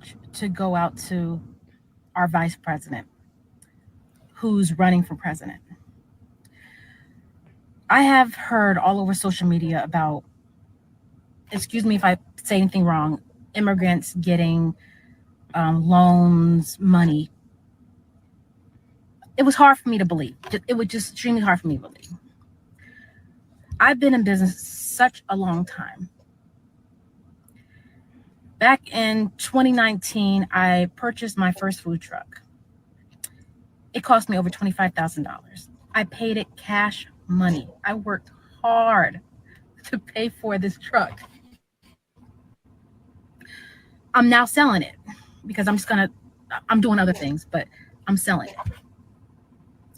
I had a guy come to look at purchasing my vehicle or my food truck. And he explained to me he's an illegal immigrant. He has no credit. He has no money in the bank. But he showed me his paperwork that he will receive funds to purchase my food truck. I'm thankful that he's buying it, but I'm hurt that I worked so hard to pay cash for my food truck. I have good credit, can't even get a business loan because of the color of my skin. I have veterans in my family. I'm a veteran. I've been self-employed for so long. He's buying your truck, lady. But somebody, please tell me, how do I work so hard Oh my God. to have somebody who comes to this country? I'm so sorry. Not long, no credit. And he shows me paperwork where they'll be funding him money to buy my food truck. And when I talked to the bank, they told me usually they have to go straight to a dealership because I'm a private sale. But for special circumstances, they're going to, they allow it. But I need my president to tell me why I worked so hard all these years, all these decades. Couldn't get a business loan, but I bust my ass to get the money to create my business. And we got immigrants coming here. And they're getting money. Money!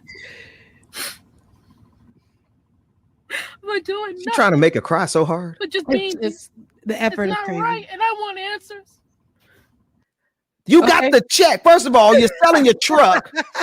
One, be grateful that you're able to sell the truck. You know how many folks can't get rid of their food truck? Food truck lined up all down the street in All this down city the that I street. live in. Yes. Yes, I Ben. need this message. And here's the thing: the girl that posted it again, I don't want to give her no, but she is a FAMU, and again, freedom. But it's what she said. She says when she posted, she said, "I can see her tears in this. I can feel her heart. I can feel it." The comment section went absolutely, oh my God.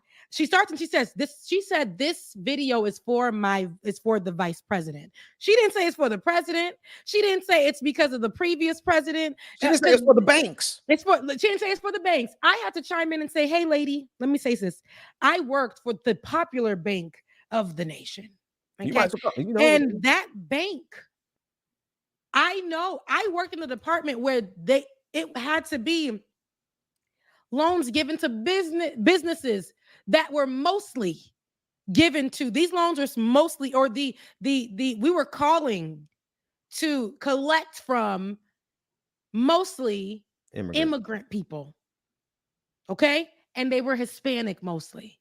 And I said, when I looked at the terms on their original loans, these are loans that they were giving them, and they were astronomically high APRs and the lowest loan you can think of. But for an immigrant, getting that opportunity is such a huge thing to them to start their business or whatever.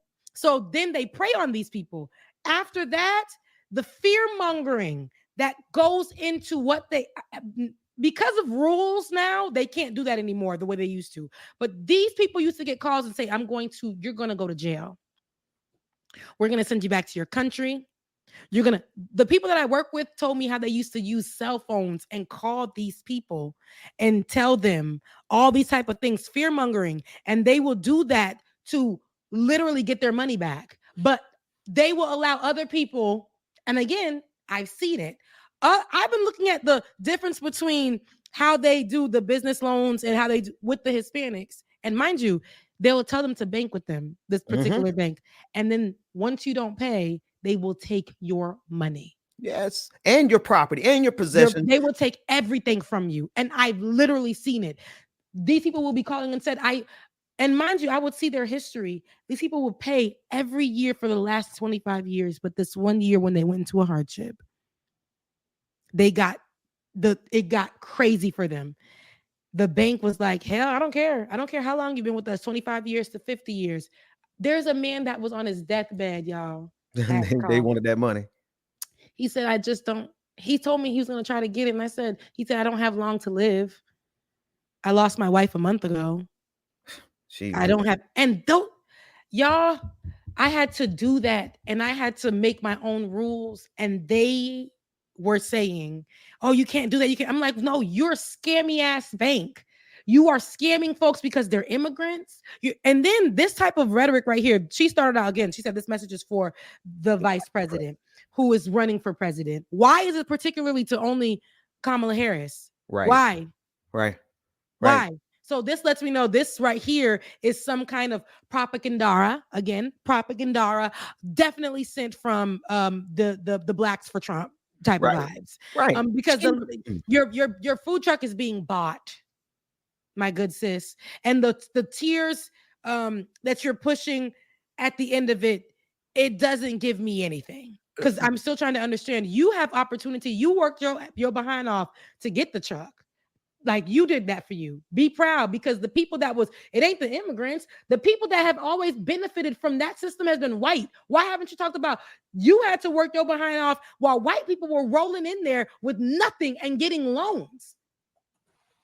It's been the system here.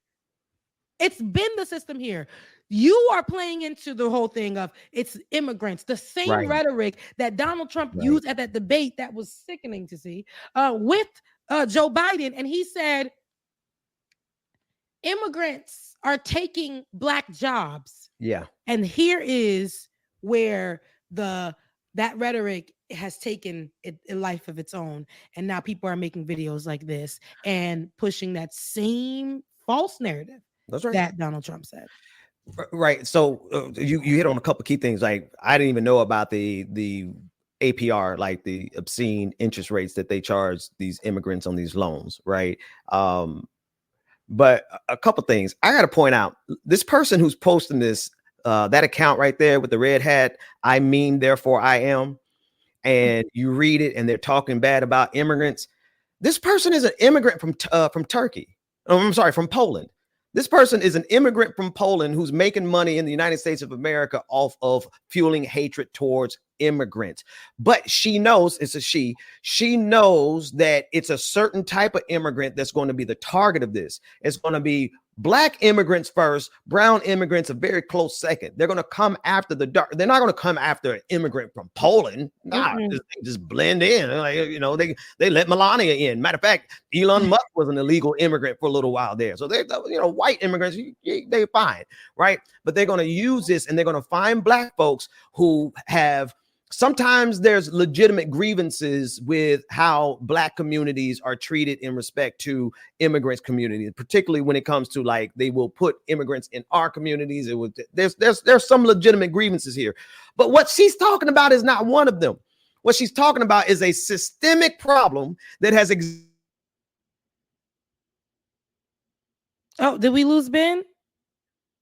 I don't know how long this Black publishing company has been around, at least probably about 60 years, about 60 years. And this is a multi-million-dollar company that has never been given a credit line from a single bank in their history.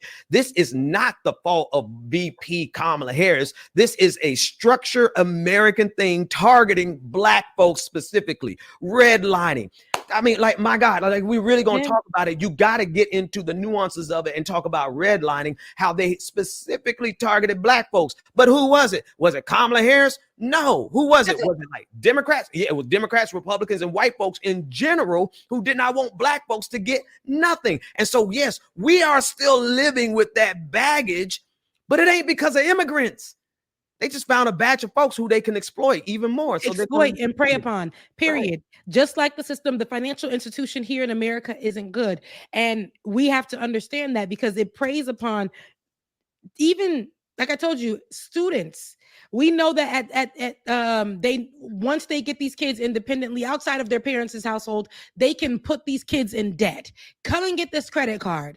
Come and get this credit card so you can be able to do this. High APRs. And you're right, Lanzetta, in the chat. A lot of people do not understand the loan process. And as I started to understand it, when I purchased or tried to get my first card that was years and years old and had a huge APR on it, even though they tried to guise it under the low payment rate, but now you got a 17-year car payment on a car that's $19.94, and the APR is sky high. And if you don't pay that, they're willing or threatening to take every single thing from you. Because the threat of deportation is powerful. Yeah. Mm-hmm. Come on. They know they can't threaten black folks with deportation. We'd be like, hey, take it, whatever. We about to die anyway. Live, have it. But now you threaten the immigrant with deportation, they will do whatever they got to do. It is a racket, and I'm sorry, Rebecca, I'm going to cut you off. No, but you're fine. It's not even an executive branch level issue. Mm-hmm. First of all, it's capitalism. Mm-hmm. Let's keep it 100. It is capitalism that will find every way to exploit. You know how they exploit us even more right now? Overdraft fees. And I know you know about that because you work for the folks who used to charge. Yes, I do. Yes, I do. Capitalism up and down. Your problem is with capitalism, racial capitalism, to be sure. Thank you. But it's capitalism. It's absolutely capitalism. And so a lot of people again on the right are pushing that misinformation. There's videos all over the place. And this young girl who reposted this particular page, who, like I said, dang girl, you got to be from fam. We already in the news for all these other things. Just shut up. But her having to repost that lets me know she doesn't even understand. She knows that this post is really just to attack Kamala Harris in this moment. Because like you said, Ben, somebody put up your throwaway comment. He's buying your truck, lady. Like, and you're still selling it to. Why are we trying so hard to fake a tear? Ain't nothing funnier than somebody faking a tear. But I tell you, I swear to God. No, I don't swear to God no more. I'm sorry. Right. Look, we trying to change, and then y'all trying to make us unwhole. This ain't it. And this is what I'm talking about. This is the great representation of what the MAGA is doing. It's fake tears, fake outrage. Trying to center it around the immigrants actually being the ones to get the loans. When lady in this country, since Joe Behind came here, white folks have been getting loans, and the same. This is systemic. This has been a thing. Don't try to narrow it down to immigrants and Kamala Harris, the vice president. You didn't even say Joe Biden, ho. Like, I'm just sick of it all. Like, why did you like, what are we talking about? And what she's really asking for here is why on earth aren't you as racist to the immigrants as you've been to black folks? That's what she's asking. She's not asking for us to fix the structural problem. She's saying treat immigrants just as bad as you treat black folks. Mm-hmm. Yep. And at this point, we're not going to do it. We will not stand for it. Oh. We will not stand for it. Y'all gotta stop with this. This is old. This used to win people back in 2016, 2015. We not there no more. And I saw right through it. Girl, you sat up on here knowing you had to put that hat on because that piece in the front was not blending, I'm pretty sure. And you are still going to give this truck to that man. If it was such a problem for you right now, if immigrants are such a problem, find somebody, one of your friends and family, to come buy that truck. They did not. Not a single tear fell from her eye, though. Did you notice that? It was struggle. The evil started to come out her eye. Yes. It was red. Like you said, Ben, we got some black evils out there, and she won them. Look here. That was a Kyle Rittenhouse style cry. Yes. Remember that? Remember that? Uh-huh. Let's not forget. Ben did it 3 times. Ben, I saw it. That's how bad it was. And is there something going around? Was there something similar of Elon Musk trying that way as well? Oh no, somebody It's AI, isn't it? somebody AI his face on couch. I said, now why would they do that? It looks so real. I said, now what? Why is he? Look, here go me. Here I go, acting like I'm a Facebook old lady. Now, why he crying? Why he in court? She did give me some vibes. There's some vibes coming off that video that ain't holy. It's not. Get out of here. Anywho, we're at the end of the show. I wanted to go into more things, but we're going to have to wait until next Saturday because the story that I want to go into is pretty evergreen. We're at the end of the show. I hope that if you guys are watching right now, that means that you really was vibing with us. We took you guys through a roller coaster of emotions, but we definitely I hope that we taught you some lessons on how we're going to gear up for this thing. We need to gear up for this thing. It's not about getting a Black woman in office. It's about getting this Black woman in office. She's our only option. But not only that she's our only option, she has been showing up. She has been showing up. So I know a lot of you guys are trying to keep the tally of when the wrongs were, but there were a lot of rights. And on the right, there are a lot of wrongs. Donald Trump has nothing to offer you. And I hope that you can understand that, because next Saturday we will be back to tell you guys how he has nothing to offer you with another story of another loser on the internet providing you misinformation. We'll be right here to let y'all know what is wrong and what is right. Because at the end of the day, when November gets here, I want y'all to know, like it or not, was on the right side of it. Not only because we wanted to be on the right, it doesn't pay us to be on the right. I need y'all to know it does not pay us to be on the right side of it. Oh my gosh, we tap into MAGA. Oh my God, we tapped into MAGA money. We both be millionaires already. I'd be like, see ya. You know what I'm saying? I will go ahead and gladly get my Bob Stiff. Y'all saw the way I had that movement on my first episode of Shades of Good News. I'll be gladly going to get that Candace Owens Bob. There it is, David. Okay. So at the end of the day, we're here because we know that our lives depend on it. That's crazy. I thought it was so real, and my eyes could not understand what I was saying. AI is dangerous, y'all. AI is dangerous, y'all. AI is dangerous. She cried just about as good as Kyle. Look at that. She was doing that same energy. She same was. Trainer. Ben, you're actually right. I see it. It's a lot. Love you guys so much. Yeah, we're at the end of the show, and I always love being here. I think Saturdays are really my it's a good spot for me to unwind and come here and have our chats and get into politics. Every time I want to run from it, every time I want to put my running shoes on, this show is my favorite. It's my favorite to do. It's my favorite to be on. As you've been on a lot of great platforms. You've done a lot of great things. But here, I'm gonna retire from politics. And I listen, and it's all right. And I can still have the conversation, but definitely I want to focus on Shades of Good News because politics drains me. But I know right now ain't nobody holding it down like we do. Yeah, no, we're gonna do it till we gotta stop, until the wheels fall off. I ain't gonna be here forever. Well, he said, Black queens forever, snow bunnies never. What? You quoting Umar? Dr. Umar. No, but y'all, listen, I love being here. I love being here on Saturday mornings. It's refreshing, and I hope that you guys love it too. And if you do, you already know what to do. Head over to patreon.com/like it or not. Patreon.com/like it or not. Unfortunately, I'm not monetized on my page any longer.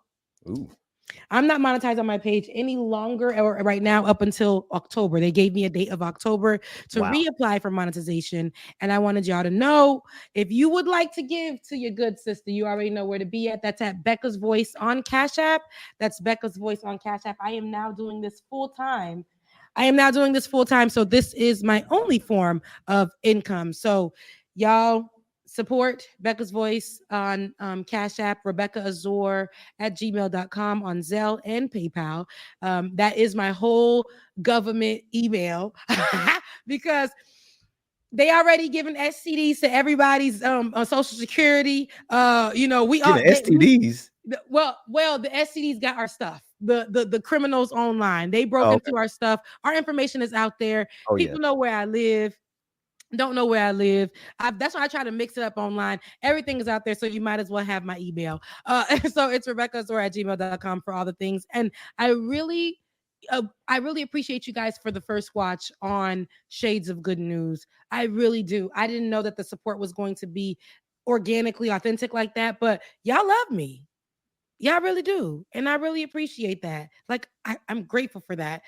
So, continue to support. And I don't know. It was such a full circle moment for me when I saw that. So that was good. That's great, Rebecca. One thing, I just want to, if you're going to sign up on Patreon, if you have an iPhone, don't use the iOS app. This only applies to new signups, not people that are currently patrons, but you can access the Patreon app after signing up, but use the browser or go on a computer and sign up.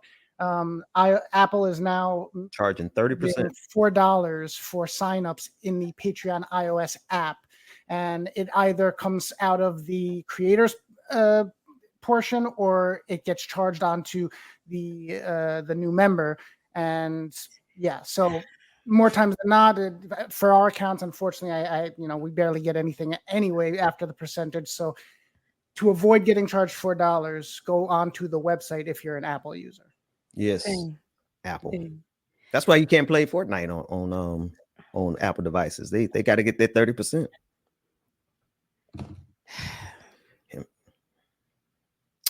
Yep. Well, Apple is that's something for another day. No, I just read this comment. Somebody tried to check me, said, I also worked for a popular credit union. I said a bank. I didn't say a credit union. And if you actually worked for a bank, you would, if you actually worked for a bank, everybody knows I did. You would realize how silly your statement is. You need documentation to get a loan. Undocumented immigrants don't have ITIN or anything else needed to get a loan. No, well, nobody says they were undocumented. No, but even undocumented people can get loans. They get paperwork. I've seen it. If you have paperwork if you're undocumented, they still call them undocumented if you don't have papers. They can get you something. There are some banks that actually prey on those people to get these type of loans with these certain numbers or whatever the case may be. Even they will find a way. So listen, Mr. Stupid Thomas Anderson on Twitter. Thomas Anderson sounds very slaverish. Yeah, you don't come at me because I actually worked at the bank. And I know there are different banks that actually allow that. And there are people who don't have paperwork. It's just like you can't hire, you're not supposed to be able to hire undocumented immigrants, but that's the reason they're here in the first place, because you have corporations who always know how to go around the rules and hire undocumented workers. Like, it takes a simple Google for you to see and they call them illegals. Can illegal immigrants or undocumented immigrants get bank loans? It's a Google and it'll tell you yes. like it'll tell you yes. Anywho, once again, I am at the end of the show. I love you guys. Please donate to your girl. I'll see you, Ben, next Saturday. Oh, Ben, yeah. Don't you have sermons that you do on Sunday? I actually want to catch one of them. Yeah, man. I'll be preaching. But I'm not preaching tomorrow. I'm taking tomorrow off because I'm trying to get this workout that I've been working on for 4 years. Okay, no, absolutely. Yeah, absolutely. Yeah. I got some stuff. I haven't put none online yet, but I got a whole database of sermons. Your wife had actually sent me a quote that she said, and I actually was using it that day. Because one thing about me, if the quote is good, I'm gonna say it, and I can't remember it now because I need to do some memory exercise. She told me you use it, and I can't remember what it was either. And I can't, but it was good. I said that is so good, and she said she had to send me that particular day that you preached. But it was so good. I said, oh, that's good right there. That's good, Jada. He said that's good. I use that for my day actually. But I've been using your quote. I know we got to go, but your quote, I just gave it to Jada yesterday. If I have no control over it, if it's out of your hands, it should be out of your hands. It could be out of your mind. If you have the right to have it out of your mind. Yep. Yeah. The Lord be putting those things on our spirits or allowing me to listen to music, and I'd be like, that's a good song. Look, that's a good. They preaching over there, and listen. He will use even a rock to cry out, and I'm gonna listen. All right, Letterhack, thanks for popping in, but we about to leave. He gave you a shout out earlier, Letterhack, at the top of the show. Yep. Look, we gave you your flowers earlier, but it's time to go. I love you guys again. Mean it. I will see you guys next Saturday. I love you. Mean it. Bye. Work that we're doing here is not going to stop when it comes to these type of discussions. It's going to be for us and by us here on this platform when the media is telling us to look the other way. Your support is what helps us move forward. Join patreon.com/like it or not. Help us grow. Y'all know what time it is. It's time for Like It or Not. With Rebecca Azor. Let's start this damn show. Yes, it's time for Like It or Not. With Rebecca Azor. Let's start this damn show. Like It or Not. Rebecca Azor is in the house. You know she got a funny story to tell. Talking politics, culture, or real life ish.